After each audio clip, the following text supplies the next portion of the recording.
Under the radiant Jerusalem sun, a sea of faces glows with fervent anticipation. A humble donkey bears Jesus toward the city, an unassuming figure amidst the swelling excitement. Palm branches rain down, a vibrant green carpet unfurling beneath the donkey's hooves. Jesus, surrounded by the adoring crowd, embodies the messianic hope of Jerusalem. Jesus enters the temple, his figure radiating determination against the backdrop of bustling commerce. His eyes blaze with righteous anger as he takes in the sight of money changers profaning the sacred space, their tables piled high with coins.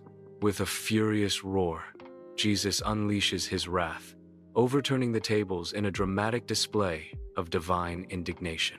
Coins scatter across the stone floor like seeds of discord, reflecting the chaos and moral bankruptcy of the scene. The money changers cry out in outrage and alarm as their world is upended, their cries echoing through the suddenly disrupted temple.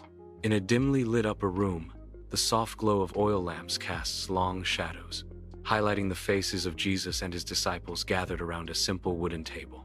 A palpable sense of quiet anticipation and solemnity fills the air as Jesus rises, a basin of water and a towel in hand. With a mixture of confusion and reverence, the disciples watch as Jesus kneels before them, gently washing their feet, one by one. Returning to his place, Jesus takes bread, blesses it, breaks it, and offers it to them, followed by a cup of wine, given with thanks and shared among them. Dim light barely penetrates the upper room, casting the disciples' faces in shadow. A heavy silence descends as Jesus speaks, the word betrayal hanging in the air like a curse. Judas Iscariot shifts, his unease betraying a secret turmoil known only to him. His eyes dart around the room, seeking escape from the weight of Jesus' words. The air grows thick with a sense of foreboding, an unspoken dread settling over the gathering. Jesus predicts that one of his disciples will betray him, a somber declaration that seals their fate. Under the mournful gaze of the moon, Jesus enters the Garden of Gethsemane, his figure cloaked in sorrow. Ancient olive trees twist like tormented souls, their shadows mirroring the turmoil within him. He kneels upon the cool earth, his face lifted to the heavens in silent, desperate supplication. The weight of the world crushes him, his spirit bowing under an unbearable burden. His voice, a mere whisper against the vast, indifferent night, pleads, "Father, if you are willing, take this cup from me, yet not my will, but yours be done." Under the veil of night in the Garden of Gethsemane, Judas emerges, guiding a throng of soldiers brandishing torches that cast eerie shadows. Judas steps forward, his silhouette stark against the torchlight, and marks Jesus with a kiss on the cheek, a betrayal that echoes through the silent garden. The disciples erupt in disbelief and fury, their swords flashing like silver in the dim light, ready to defend their master against the impending doom. Jesus raises his hand, a sorrowful yet resolute expression on his face, commanding his loyal followers to halt their righteous anger.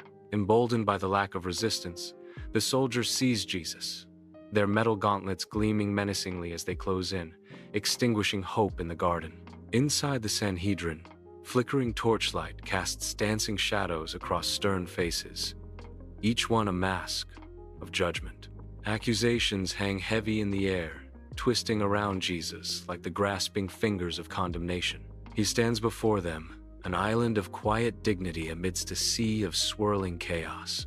This trial, a charade cloaked in religious authority, marks a dark descent into moral corruption. Torches flicker in the Sanhedrin, casting long, dancing shadows that twist across stern faces. Caiaphas, the high priest, stands tall before Jesus, his imposing figure radiating authority and judgment. The air crackles with unspoken accusations and palpable tension as Caiaphas demands, "Are you the Messiah, the Son of God?" A moment of profound silence hangs heavy before Jesus answers with unwavering resolve. "I am." "Blasphemy," he cries, his voice filled with righteous anger. "What further need have we of witnesses? You have heard the blasphemy." In the courtyard, Torchlight flickers, casting long, dancing shadows that distort the faces in the anxious crowd. Peter lurks at the edge, trying to disappear among the throng, his worry a palpable shroud around him. The weight of his words crashes down upon him, a crushing burden of betrayal and regret. Suddenly, a memory flashes Jesus' prophecy, and remorse pierces Peter's heart, a shard of ice in the flickering torchlight. Inside Pilate's headquarters, Jesus stands silently before Pontius Pilate, the Roman governor, as a palpable tension fills the air.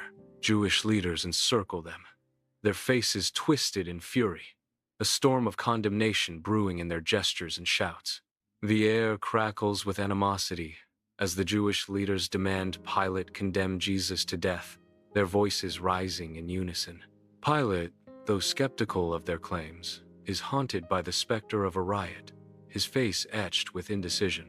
Sunlight pierces through the headquarters, illuminating dust motes, as Pilate, stern in Roman attire, fixes Jesus with an intense gaze.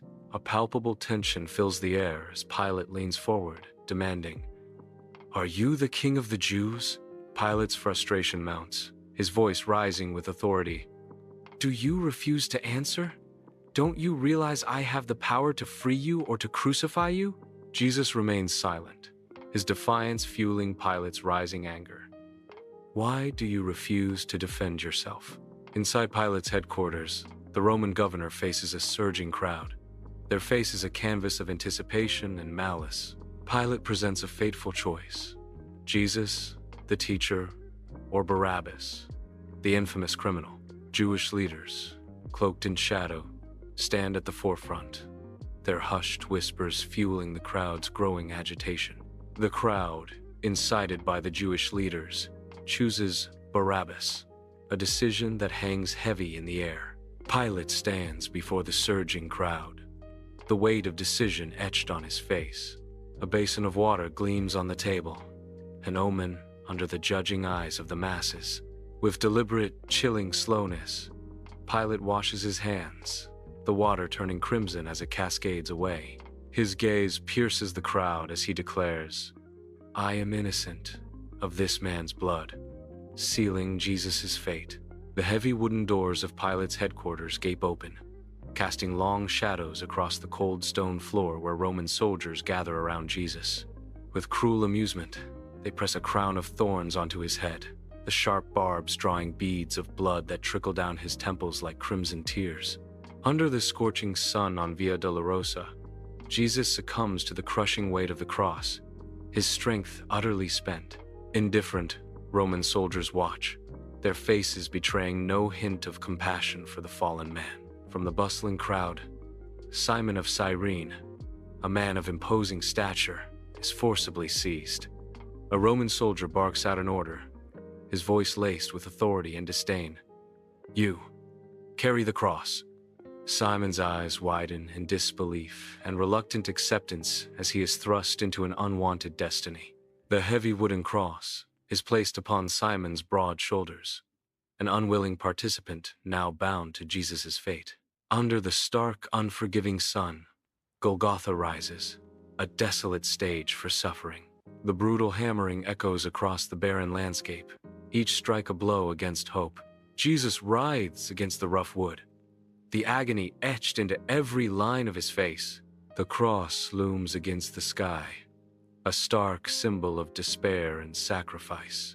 A chilling silence descends, broken only by the ragged breaths of the dying.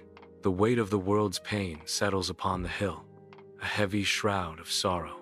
Under the blazing Golgotha sun, Jesus hangs on the cross, a solitary figure amidst torment. On either side, criminals share his fate, their presence a stark reminder of human transgression.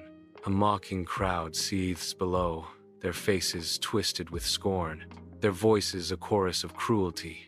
Indifferent Roman soldiers cast lots for his meager possessions, their callousness a chilling counterpoint to his suffering. Yet even in agony, a whisper of divine mercy escapes his lips. "Father, forgive them, for they know not what they do." Under the relentless glare of the sun on Golgotha, Mary stands at the foot of the cross, her face a canvas of inconsolable grief. Around her, other women weep softly, their sorrowful cries carried away by the whispering wind. John stands nearby, his face a stoic mask of sorrow, bearing witness to the unbearable. The air grows heavy with spiritual despair, an oppressive silence amplifying the weight of his torment. My God, why have you forsaken me?" Jesus cries out, his words a raw testament to abandonment.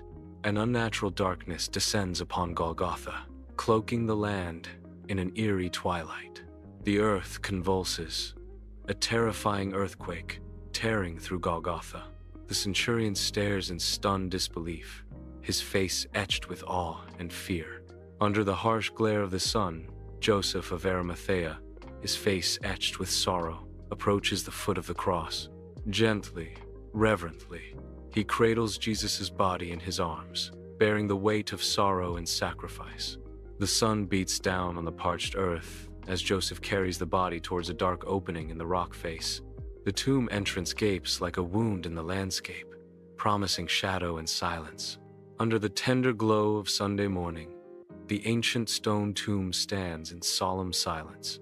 Mary Magdalene and the other women, their faces marked by deep sorrow, slowly approach. Reaching the entrance, they pause, a shared breath held in anticipation. A blinding light erupts from the tomb's entrance, signaling a divine visitation. An angel, radiant and ethereal, materializes, casting an otherworldly glow upon the ancient stone. The women stand frozen, their faces canvases of shock and awe, overwhelmed by the celestial presence. The angel's voice echoes with divine power. "He is not here. He has risen, just as he said." Overcome with a mixture of joy and fear, the women flee the tomb, a seed of hope blooming within their hearts, promising a new dawn. If you find this video to be of value, please remember to give it a thumbs up and share it so that others